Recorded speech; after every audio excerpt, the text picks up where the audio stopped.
Welcome to Tech Intersect. I'm your host, Tanya Evans, and my life and work exist at the heart of law, business, and technology.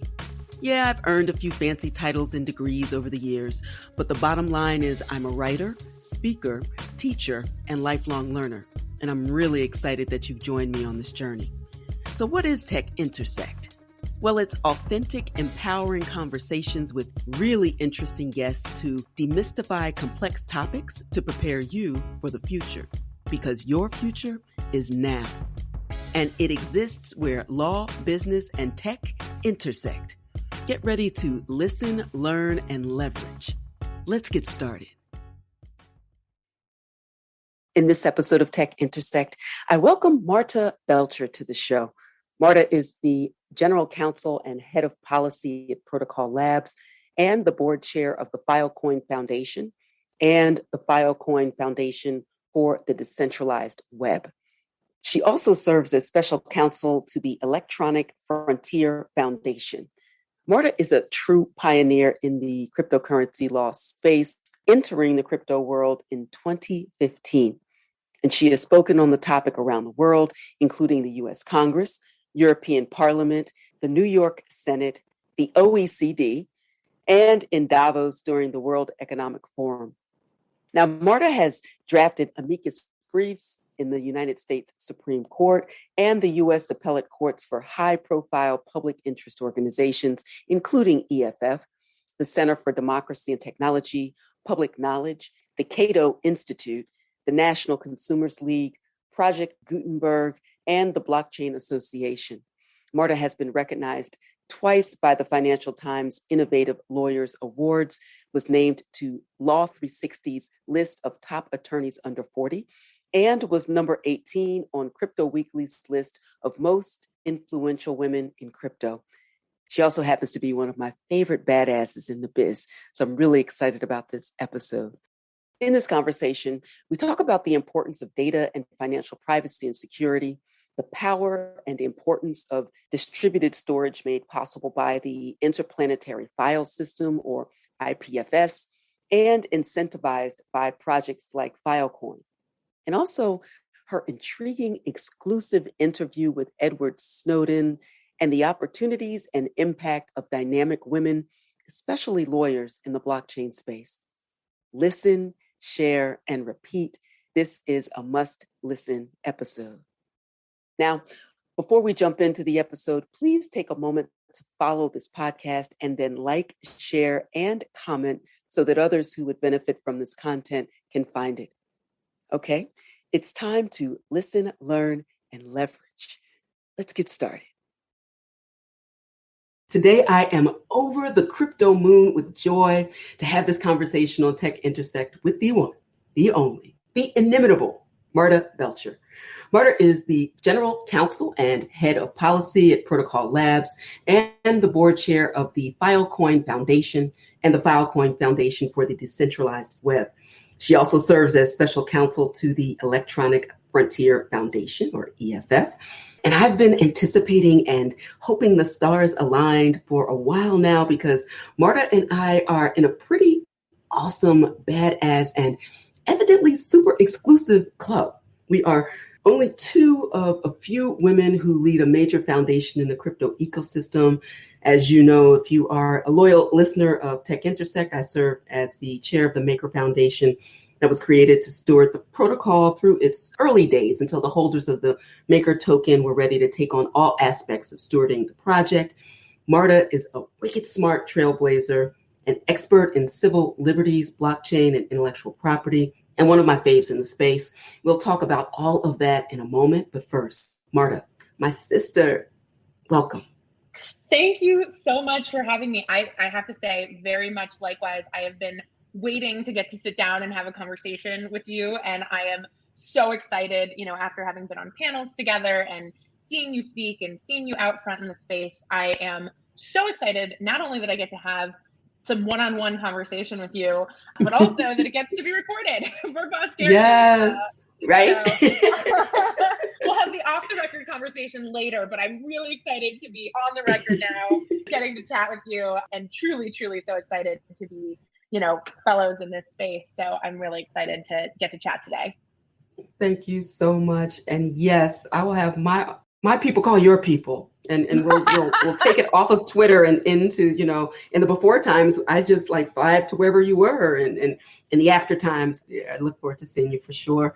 And thank you for sharing these few moments with me. And I would have this conversation any day of the week. I'm even more excited to share it with my listeners. And for some who don't know you, I won't judge you all. You should know her, but let's just assume that some do not. Talk about your educational professional journey that led you to the work that you're doing now.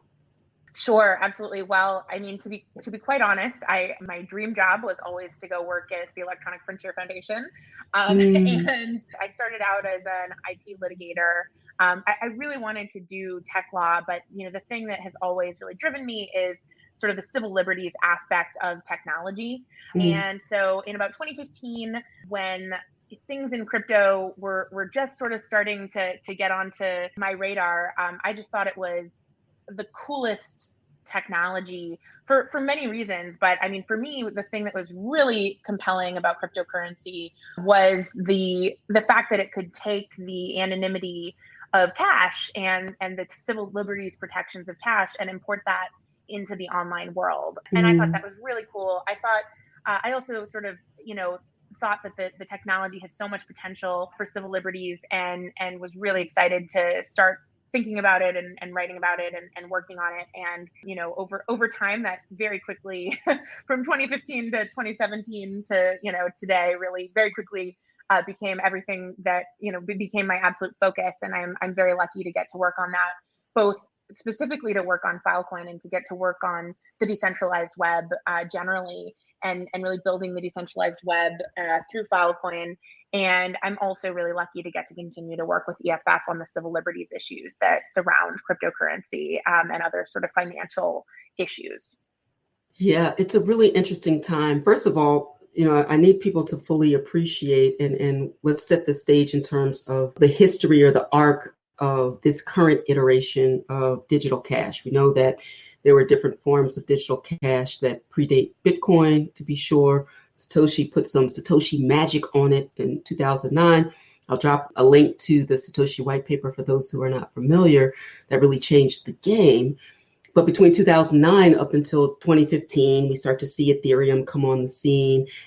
And, it really starts to take shape, this idea of peer-to-peer digital cash as a viable alternative to fiat, for those who don't know, traditional government-issued currency. And I love what you said earlier of this idea of the privacy of physical cash, right? $10, and I give $10 to you. That's between you and I, right? And how we might replicate that in digital form, but all of the drawbacks of a digital space, right? So that leads us to all of the work that you're doing. And why you're so committed, I can imagine, to protecting privacy, data security, identification security. So talk to us about why you're so committed to protecting privacy in the digital space, or more specifically, why it's so important. Well, I think that there is this misconception fundamentally that anonymity is bad and that tools that enhance privacy are enabling crime.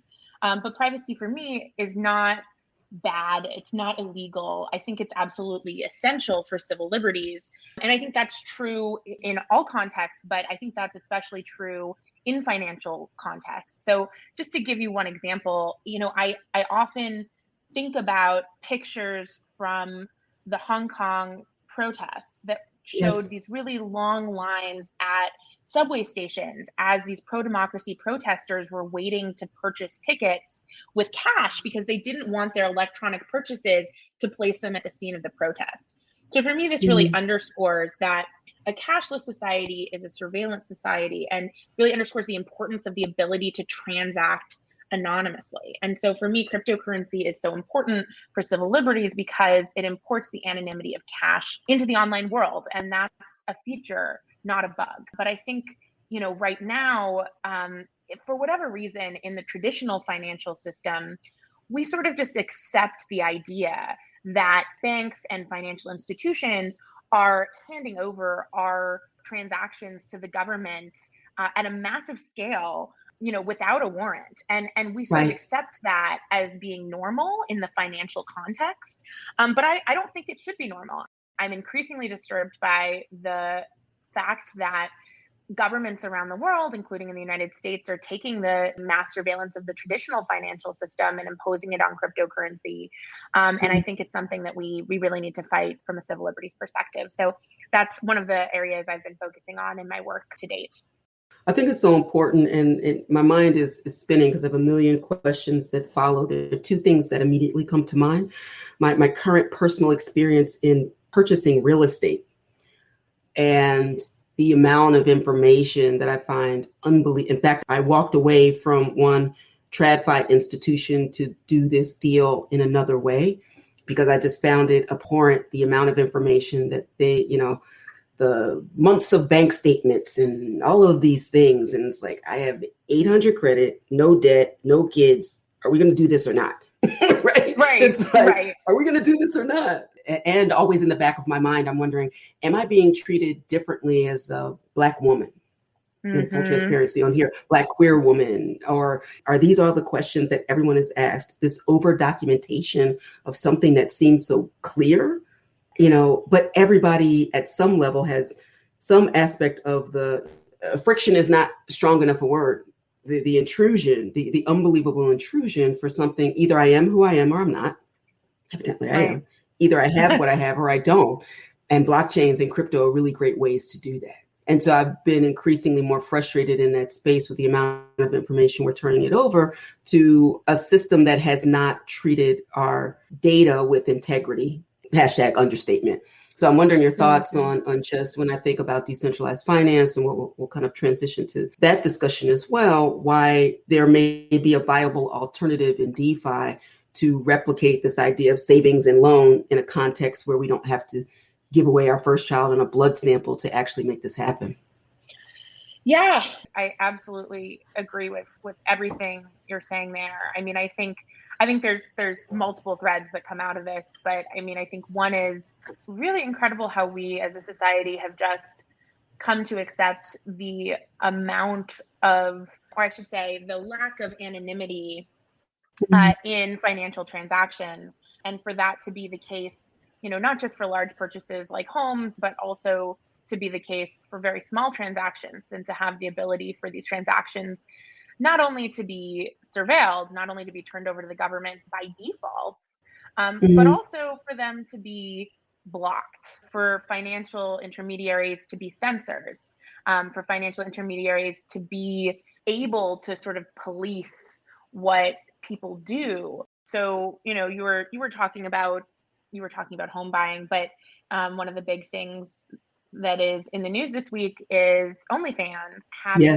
to basically having to ban sexually explicit content from its platform. And the reason that it has to do that is because payment intermediaries are saying, and banks are saying, we're not going to provide these services to you, these absolutely critical services to you, if you have sexually explicit content on your website. And that is, to me, so concerning.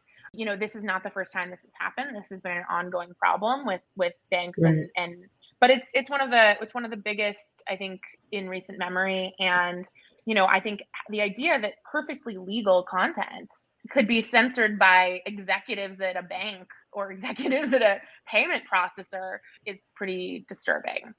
So that's one of the things that comes up for me in thinking about your experience. Absolutely. When we think of the sex trade, when we think of, I wrote down the unbanking of crypto, but it's just and I know that the pure ethos of crypto is happy to operate outside. But I also know that in terms of mass adoption for those who aren't as interested in self-custody in the moment, that aren't as interested in, or not interested, I even need to take a step back because so many people don't know what they don't know.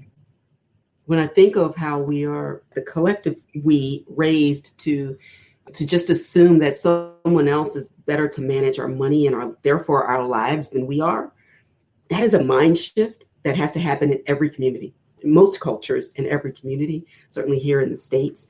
And I'm wondering what you think about how so many amazing crypto projects have been forced outside of the United States because they can't even be banked here.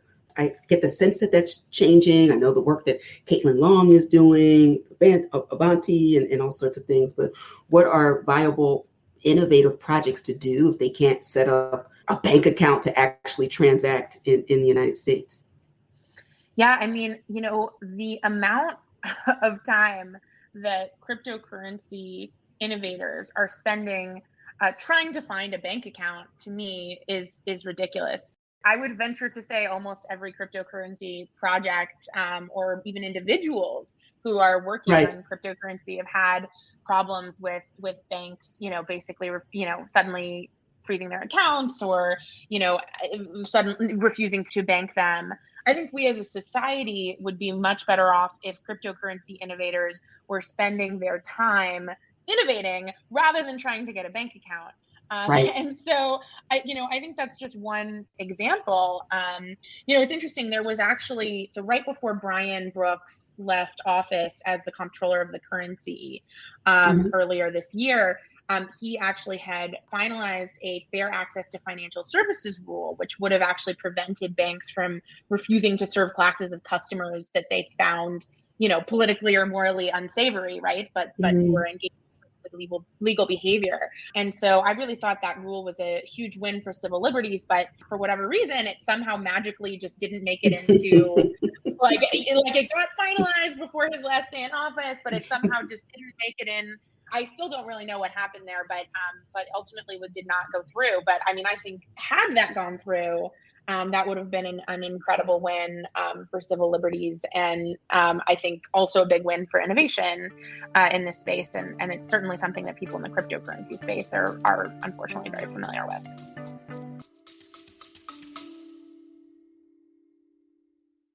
You love listening to podcasts, but have you ever thought about starting your own podcast? Maybe you want to build a brand, grow your business, or are looking for an excuse to talk about your favorite hobby. Whatever your reason for making a podcast, Buzzsprout is the place to start. Since 2009, Buzzsprout has helped over 300,000 people launch their own podcasts. Buzzsprout walks you step by step through the whole process and will give you powerful tools to start, grow, and monetize your podcast. Ready to get started? Click the link in the show notes to get our free step-by-step guide to starting your podcast today. We hope you're enjoying this edition of Tech Intersect. Our conversation will continue in a moment, but first, a word on an exciting opportunity. There's a more cost-effective and time-efficient way to reach your leading-edge learning and earning goals, to put you ahead of the stiff competition in this fast-paced, tech-driven economy. You need skills, credentials, and a fast track to a competitive advantage. You need it now more than ever, and I can help. The Advantage Evans method puts you ahead of the curve with condensed, comprehensive online courses, curated content to leverage your current skills and expertise, live coaching, networking opportunities, and more. Upcoming courses include From Cash to Crypto to help you buy your first Bitcoin, and there are 2 ways to get your advantage. Advantage Evans Encore gives you maximum experience for your total competitive advantage and access for 1 year.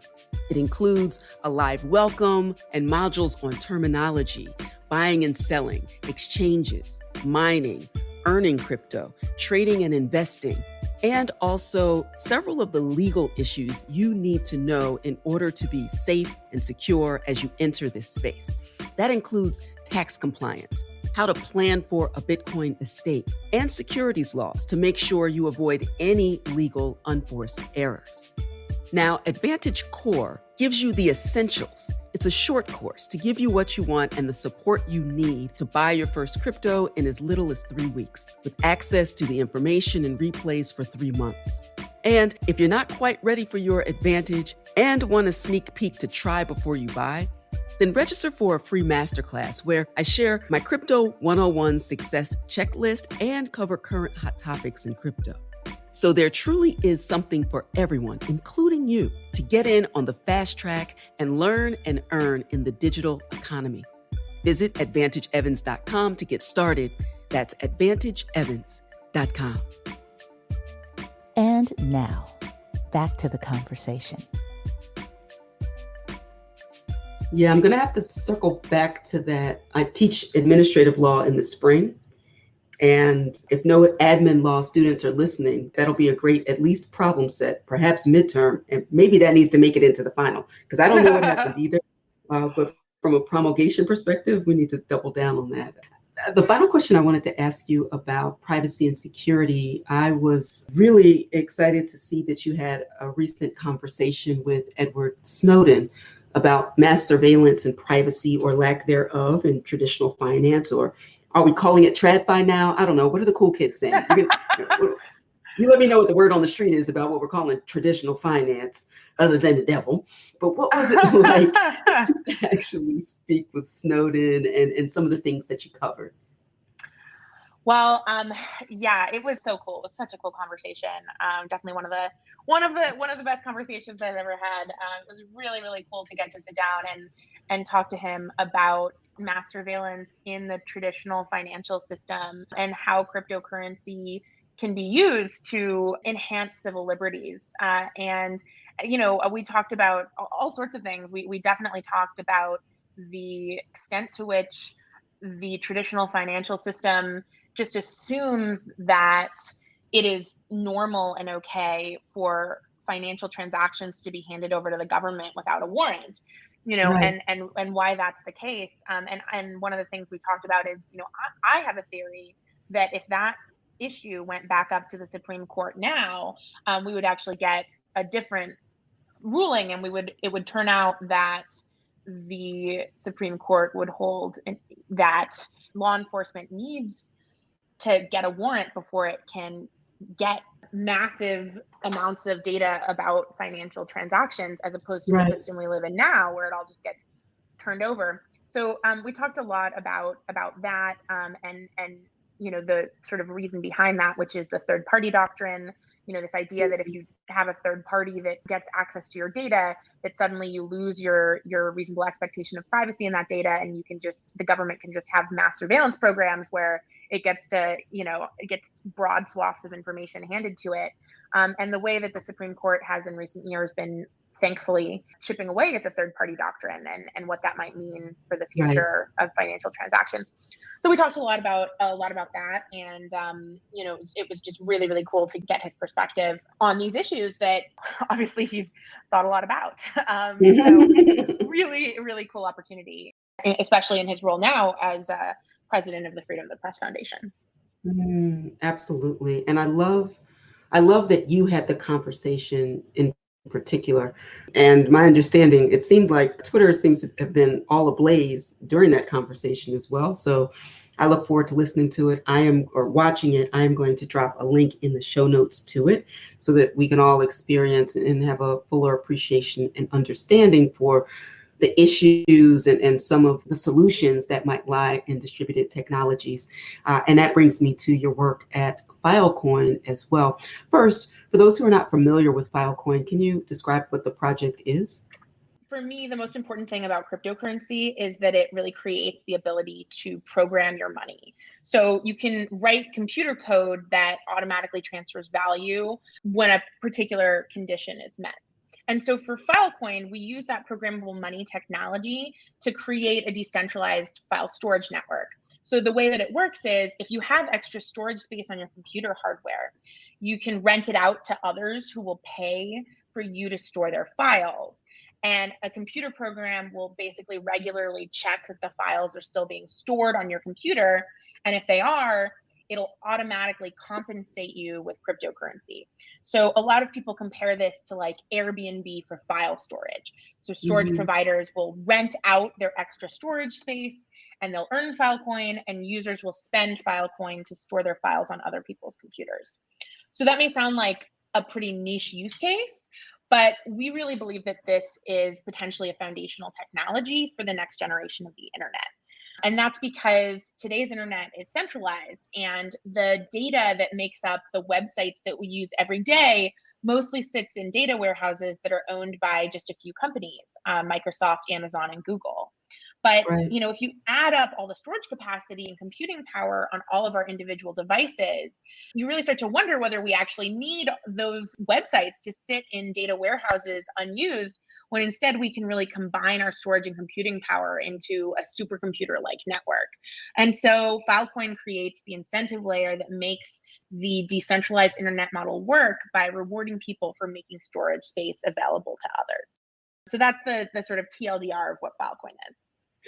I love it. And there are a couple of questions that constantly come up around Filecoin that perhaps we can explore. One, its connection to the interplanetary file storage system, or IPFS, and also, will my files be exposed to others if they're stored on other people's hard drives or with their storage capabilities? And I imagine that you hear these two things in general, either to understand IPFS or like what happens to privacy with data if it's shared across computers.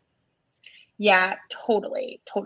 So I think on that second question, the idea is that you actually store these files chopped up and like it's a little more Right. complicated than this, but the short version is you store the files on other people's computers in sort of a chopped up and encrypted form so that only Right. the owner can actually put them back together.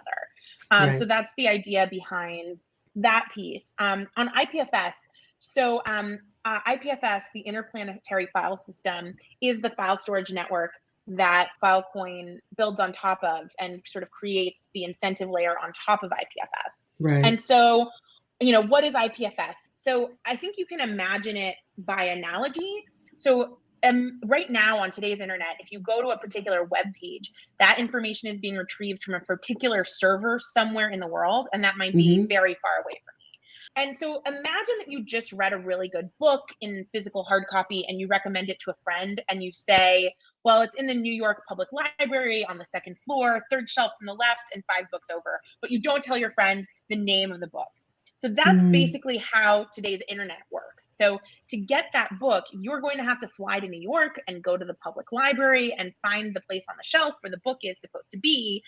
But it may not be there, or someone might have moved it, or you might find that someone ripped out a page, or you might get there and realize that you actually had that book in your backpack the whole time that you were traveling there, right? So that's today's internet, right? But it really makes a lot more sense to just tell your friend the name of that great book and just let your friend find that book by its content rather than its location. So that's what IPFS does. So rather than retrieving content by where it is, it allows you to retrieve content by what it is, using this concept of content addressing. And so that means you don't need an exact web address to find your file. You don't have to go to a particular location and retrieve it from there. You just need to know it's hashed. And if you already have that file, or if someone closer to you has it, you can retrieve it from there. That's the idea behind the interplanetary file system. And the idea behind Filecoin is that it adds the incentive layer to incentivize people to store things on IPFS, and to store multiple copies and make sure that information that is being stored on IPFS continues to persist, and that it continues to be preserved. I think that's probably the best explanation that I've ever heard. And I think that made it super accessible and super transparent. And I love that. So, you imagine late 90s, we have peer-to-peer file sharing, also have, BitTorrent and the like. And it's kind of the best of all worlds of this nirvana of fully distributed space where you can operate both as server and client, and also this direct exchange and the protection of files. I think of all the things that can and will go wrong in this world. I don't know, a pandemic, unrest, war and rumors of war. I read a book about this once. It's like, the tornado that comes, the hurricane that disrupts not just settled nations, but those that are emerging as well. And what a world looks like when there are many things to worry about, but the persistence of files doesn't have to be one of them. The final point, it makes me think, of course, of the non-fungible token space. And so your analogy works extremely well when you think about the centralized management of data versus a decentralized means, where if a website goes dark one day, but you have something that's stored on IPFS instead of some centralized database, then it lives on. Talk to us about this context or this idea in the NFT space, because so many from an IP perspective, from a copyright perspective, I know you're an IP attorney as well, worried about, okay, I buy an NFT, but what if that site goes dark? And the difference between a centralized server site versus something that's decentralized. Yeah, absolutely. I mean, NFTs are a phenomenal use case for IPFS and Filecoin. And actually, I don't have the specific data, but a shocking number. I am tempted to say the vast majority, and I think that's actually right. I think the vast majority of NFTs are stored on IPFS. But I'm certainly, willing to agree. If it's, yeah, I don't have the specific numbers, but it's certainly a vast quantity of NFTs are stored on IPFS.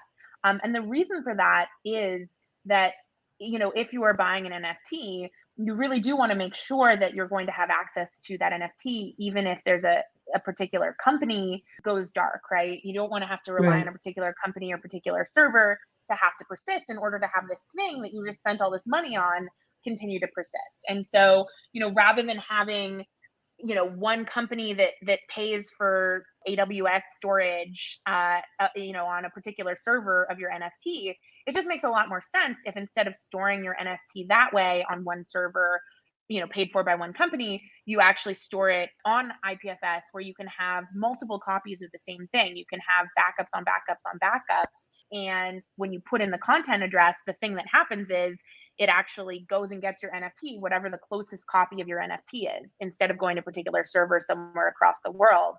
And so for that reason, NFTs are a phenomenal use case for IPFS. And we've seen broad adoption of NFTs being stored on IPFS to ensure that that data continues to persist, to ensure that those NFTs continue to persist. Yeah, if you're going to drop 69 mil on something, you're going to want to make sure it sticks around for a while. What do I know? That's right. That's right. Exactly. The final question I have for you in this very short time that we have together, and again, I'm so grateful to be able to have this conversation with you. Your thoughts about opportunities for women in the space. We as women sit in these really esteemed positions. We both keep our heads down to do the work, but we'd be remiss in not acknowledging the importance of the work that we do. And we're focused on you for sure. And so I'm wondering your thoughts about opportunities for women in the blockchain ecosystem on all sides, but especially those who are aspiring lawyers as well, who may be listening. Shout out to my blockchain, cryptocurrency, and law program. Go and do your homework, but first, listen here. Marta has something amazing to share with you as well, for women in particular in the space. So, I think there are a lot of amazing opportunities for women in this space, and I've been really, really excited to see how many badass women there are in the cryptocurrency space. Obviously, yourself included. Just as one example, the Filecoin Foundation, there's actually two organizations. There's the Filecoin Foundation and there's the Filecoin Foundation for the Decentralized Web, which focuses more broadly on building the decentralized web generally. And on each of those boards, there are 4 directors, one of whom is a man and 3 of whom are women. And so it's a very different makeup than folks may be used to seeing. But I think it's just one example of how many opportunities there are for women in the space, and how important it is to have badass women like you out front, out front and really taking leadership positions in the space. And I've been so excited to get to meet so many amazing women. I could name so many of them, but just some examples. Yeah. Kristen Smith is the head of the Blockchain Association. Rainey Reitman does a bunch of work with EFF. Sheila Warren from the World Economic Forum. There's so many examples of the leaders in this space being women, and I think it's a really amazing thing to see. Absolutely. Well, I love the work that you're doing. I love how you're moving in the space. I love your badassery. And I love the fact that we're going to have lots of on and off the stage conversations as we continue to work together to make this Satoshi dream a reality. It's something that it's not a matter of if, but when. And I'm really excited that the time is now. And so I thank you so much for what you're doing. You're extremely humble. You have a wicked sense of humor. But I need you to understand that we really appreciate the work that you're doing out there, because it's so very important that we get this build right. Thank you so much. I mean, very much likewise.